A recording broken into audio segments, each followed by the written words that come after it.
مساء الخير على كل متابعينا مطعم اسماك ابو علي الاصلي فرع التجمع. النهارده هنكمل معاكم بقيه فيديوهاتنا. النهارده هنكون معاكم مطبخ واسرار مطعم ابو علي الاصلي فرع التجمع.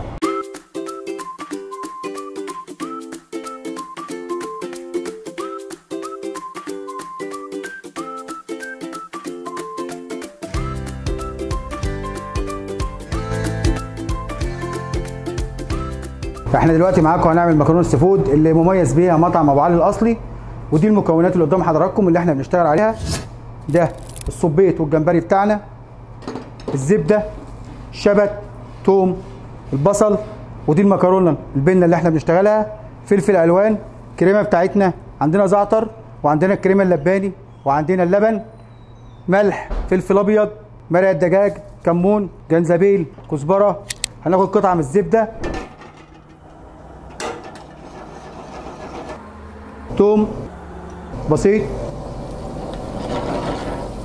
وهناخد المكونات بتاعتنا.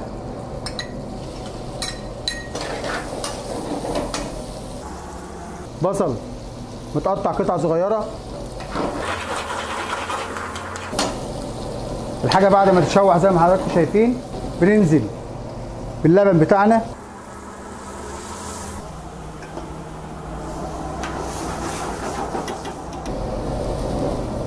اول ما بتغلي بنديها ملح،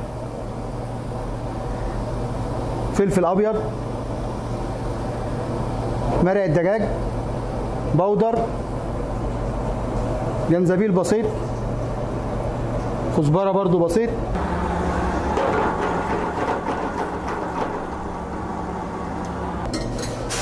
وده الزعتر الفريش،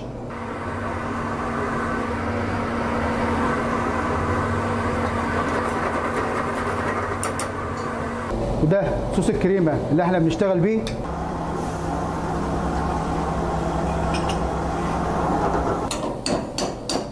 بعد كده بننزل بالكريمه اللباني. اخر حاجه هننزل بالمكرونه بتاعتنا